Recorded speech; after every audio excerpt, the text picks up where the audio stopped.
ನಮಸ್ಕಾರ ಪ್ರೇಕ್ಷಕರೇ ಹಾಗೂ ಪಾಲಕರೇ ಹಾಗೂ ವಿದ್ಯಾರ್ಥಿಗಳೇ. ಈಗಾಗಲೇ 3ನೇ ಸುತ್ತಿನ ಕೌನ್ಸಿಲಿಂಗ್ ಮೊರಾರ್ಜಿ ದೇಸಾಯಿ ಇದು ಕಂಪ್ಲೀಟ್ ಆಗಿದೆ. ಆದರೆ ಸೀಟ್ ಸಿಗದೇ ಇರುವಂತಹ ವಿದ್ಯಾರ್ಥಿಗಳು ಮತ್ತು ಪಾಲಕರು ಒಂದು ಕಷ್ಟವನ್ನು ಪಡ್ತಾ ಇದ್ದಾರೆ. ಈ ಸಂದರ್ಭದಲ್ಲಿ ನಾವು ಮೊನ್ನೆ ಒಂದು ವಿಡಿಯೋ ಮಾಡಾಕಿದ್ದೆ.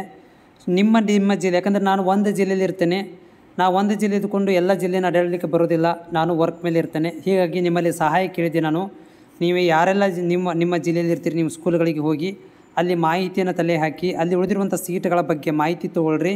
ಹಾಗೂ ಡೈರೆಕ್ಟ್ ಅಡ್ಮಿಷನ್ ಏನಾದರೂ ಮಾಡ್ಕೊತಾ ಇದ್ದರೆ ಅದರ ಬಗ್ಗೆ ಮಾಹಿತಿ ಕೊಡಿ ಅಂತ ಹೇಳಿದ್ದೆ. ಅದಕ್ಕೆ ಸಂಬಂಧಿಸಿದಂತೆ ಒಂದು 2 ಜನಗಳು, ಒಂದು ಹಾವೇರಿ ಜಿಲ್ಲೆಯವರು ನನಗೆ ನಂಬರನ್ನು ಕೇಳಿದರು, ಅವ್ರದ್ದು ಕೂಡ ವೇಟಿಂಗಲ್ಲಿದೆ. ಅದರ ಜೊತೆಗೆ ಇನ್ನೊಬ್ಬರು ಏನು ಮಾಡಿದಿರಂತಂದರೆ ಬೆಂಗಳೂರು ಸೈಡಲ್ಲಿ, ಅದು ಅವರು ಹೇಳಿದರು, ಒಂದು ದೇವನಹಳ್ಳಿ ಬೆಂಗಳೂರು ಗ್ರಾಮಾಂತರದಲ್ಲಿ ಬರುತ್ತೆ, 28 ಸೀಟುಗಳು ಖಾಲಿ ಇವೆ ಅಂತ ಹೇಳಿದರು. ಅದನ್ನು ಕೂಡ ನಾನು ವಿಡಿಯೋ ಮುಖಾಂತರ ನಿಮಗೆ ತಿಳಿಸಿದೆ.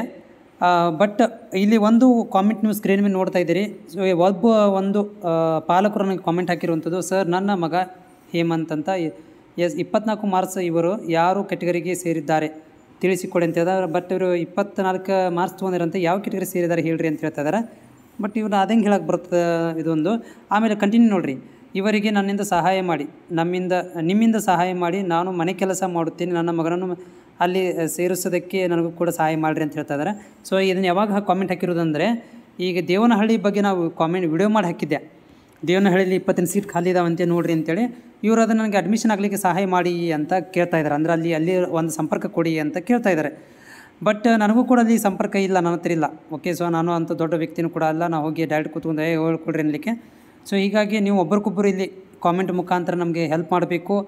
ಬೇರೆ ಒಂದು ಬಡ ವಿದ್ಯಾರ್ಥಿಗಳಿಗೆ ಯಾರೆಲ್ಲ ಇಲ್ಲಿ ಬೇರೆ ಪಾಲಕರಿದ್ದೀರಿ, ಇವರು ನಿಮ್ಮ ಮಕ್ಕಳಂತ ತಿಳ್ಕೊಂಡು ಇವರಿಗೆ ಮಾರ್ಗದರ್ಶನ ಮಾಡಿ, ದುಡ್ಡು ಕೊಡೋಕ್ಕೆ ಹೋಗಬೇಡ್ರಿ, ಮಾರ್ಗದರ್ಶನ ಮಾಡಿ ಅಂತ ಕೇಳ್ಕೊತೇನೆ. ಯಾವ ಸ್ಕೂಲಲ್ಲಿ ಖಾಲಿ ಇದ್ದಾವೆ, ಯಾವ ಸ್ಕೂಲಲ್ಲಿ ಅಡ್ಮಿಷನ್ ತೊಗೊತಾ ಇದ್ದಾರೆ, ನಿಮ್ಮ ಜಿಲ್ಲೆಯಲ್ಲಾಗಿದ್ದರೆ ಬೇರೆ ಜಿಲ್ಲೆ ವಿದ್ಯಾರ್ಥಿಗಳಿಗೆ ಹೆಲ್ಪ್ ಮಾಡಿರಿ. ಒಬ್ಬರಿಗೊಬ್ಬರು ಸಹಾಯ ಮಾಡುವುದರಿಂದ ಒಂದು ಬಡ ವಿದ್ಯಾರ್ಥಿಗಳು ಅಥವಾ ಒಂದು ಕಲಿಸಲಿಕ್ಕೆ ಆಗದೇ ಇರುವಂಥ ವಿದ್ಯಾರ್ಥಿಗಳು ಮಕ್ಕಳನ್ನು ಓದಿಸ್ಬೋದು. ಇದಕ್ಕೆ ನಿಮ್ಮ ಸಹಾಯ ಬೇಕು, ದುಡ್ಡಿನ ಸಹಾಯನ ಕೇಳ್ತಾ ಇಲ್ಲಿ, ನಿಮ್ಮ ಮಾರ್ಗದರ್ಶನ ಬೇಕು. ಯಾವ ಸ್ಕೂಲ್ಗಳಲ್ಲಿ ಸೀಟ್ ಖಾಲಿ ಇದ್ದಾವೆ ಅದನ್ನು ಈ ಕಾಮೆಂಟ್ಸ್ ಮುಖಾಂತರ ನೀವು ಶೇರ್ ಮಾಡಿರಿ. ನಾನು ಅದನ್ನು ವಿಡಿಯೋ ಮುಖಾಂತರ ಬೇರೆ ಅಭ್ಯರ್ಥಿಗಳಿಗೆ ಶೇರ್ ಮಾಡ್ತೇನೆ. ಈ ಥರ ಮಾಡೋದ್ರಿಂದ ನಮಗೇನಾಗುತ್ತೆ ಅಂದರೆ ಒಬ್ಬರಿಗೊಬ್ಬರು ಆತ್ಮೀಯದಂತ ಸಹಾಯ ಮಾಡ್ದಂಗೆ ಆಗುತ್ತೆ.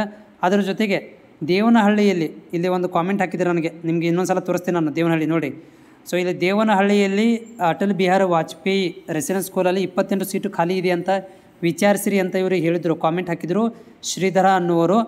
ಆ ದೇವನಹಳ್ಳಿ ಅಡ್ರೆಸ್ ಎಲ್ಲಿ ಬರುತ್ತೆ ನಿಮಗೆ ಇವಾಗ ತೋರಿಸ್ತೇನೆ ನಾನು. ನಿಮ್ಮ ಸ್ಕ್ರೀನ್ ಮೇಲೆ ನೋಡ್ತಾ ಇದ್ದೀರಿ, ದೇವನಹಳ್ಳಿಯಲ್ಲಿರುವಂಥ ಸ್ಕೂಲದ್ದು ಒಂದು ಇದನ್ನು ಮಾಡಿರುವಂಥದ್ದು ಏನಂತಂದರೆ ಫೋಟೋಗಳನ್ನು ತೋರಿಸ್ತಾ ಇದ್ದೀನಿ. ಇದರಲ್ಲಿ ಅಡ್ರೆಸ್ ಏನಾದರೂ ಸಿಕ್ಕರೆ ನೀವು ಹೋಗಿ ಬರ್ಬೋದು. ಇಲ್ಲಿ ನೋಡ್ಬೋದು, ದೇವನಹಳ್ಳಿ ತಾಲೂಕು, ಬೆಂಗಳೂರು ಗ್ರಾಮಾಂತರ 567110. ಇದು ದೇವನಹಳ್ಳಿಯ ಒಂದು ಅಟಲ್ ಬಿಹಾರಿ ವಾಜಪೇಯಿ ವಸತಿ ಶಾಲೆದು. ಇಲ್ಲಿ ನಿಮಗೆ 28 ಸೀಟುಗಳು ಇವೆ ಅಂತ ಹೇಳಿದ್ದಾರೆ. ನಾನು ಹೇಳ್ತಾ ಇಲ್ಲ, ಕಾಮೆಂಟಲ್ಲಿ ಬಂದಿದೆ. ಆದರೆ ನೀವು ಇಲ್ಲಿ ಹೋಗಿ ವಿಚಾರಿಸ್ಬೋದು. ಇದು ಸ್ಕೂಲದ ಮಾಹಿತಿ ಇದು ಕೊಟ್ಟಿರುವಂಥದ್ದು. ಇದು ಸ್ಕೂಲ್ ಬಗ್ಗೆ ಒಂದು ಫೋಟೋಗಳು, ಇವು ವೆಬ್ಸೈಟಲ್ಲಿರುವಂಥ ಫೋಟೋಗಳು. ಇದರಿಂದ ನಿಮ್ಗೆ ಏನಾದರೂ ಸ್ವಲ್ಪ ಸಹಾಯವಾಗ್ಬೋದು ಅಂತ ಅಂದ್ಕೊಂಡಿದ್ದೀನಿ. ಬಟ್ ಇಲ್ಲಿ ನಾನು ಯಾವುದೇ ಥರ ಅಂತ ನಿಮಗೆ ಡೈರೆಕ್ಟಾಗಿ ಗೈಡ್ಲೈನ್ಸ್ ಮಾಡ್ತಾಯಿಲ್ಲ, ಯಾಕಂದರೆ ಇದ್ರ ಬಗ್ಗೆ ನಂಗೆ ಮಾಹಿತಿ ಗೊತ್ತಿಲ್ಲ. ಓಕೆ, ನಾನು ಧಾರವಾಡ ಜಿಲ್ಲೆಯವನು, ನನಗೆ ಧಾರವಾಡ ಜಿಲ್ಲೆದು ಮಾತ್ರ ಗೊತ್ತು. ಬಟ್ ಧಾರವಾಡ ಜಿಲ್ಲೆಯಲ್ಲಿ ಯಾವುದೂ ಸೀಟು ಉಳಿಕೆ ಆಗಿಲ್ಲ ಅಂತ ಹೇಳ್ತಾ ಇದ್ದಾರೆ. ಹೀಗಾಗಿ ನಾನು ಧಾರವಾಡ ಜಿಲ್ಲೆ ಬಗ್ಗೆ ಹೇಳ್ತಾ ಇಲ್ಲ. ದೇವನಹಳ್ಳಿ ತಾಲೂಕು ಈ ಒಂದು ಸ್ಕೂಲ್ ಇದೆ ನೋಡಿರಿ, ಇಲ್ಲಿ ಏನೋ ಸೀಟ್ ಇದೆ ಅಂತ ಹೇಳ್ತಾ ಇದ್ದಾರೆ. ಇಲ್ಲಿ ನಿಮ್ಗೆ ಏನಾದರೂ ಮಾಹಿತಿ ಸಿಗ್ಬೋದು. ಏನಾದರೂ ನೀವು ಪ್ರಯತ್ನ ಮಾಡಿದರೆ ನಿಮ್ಮ ವಿದ್ಯಾರ್ಥಿಗಳಿಗೆ ಏನಾಗ್ಬೋದು ಅಂತಂದರೆ ಇದು ಯೂಸ್ಫುಲ್ ಆಗ್ಬೋದು ಅಂತ ಅಂದ್ಕೊಂಡಿದ್ದೀನಿ.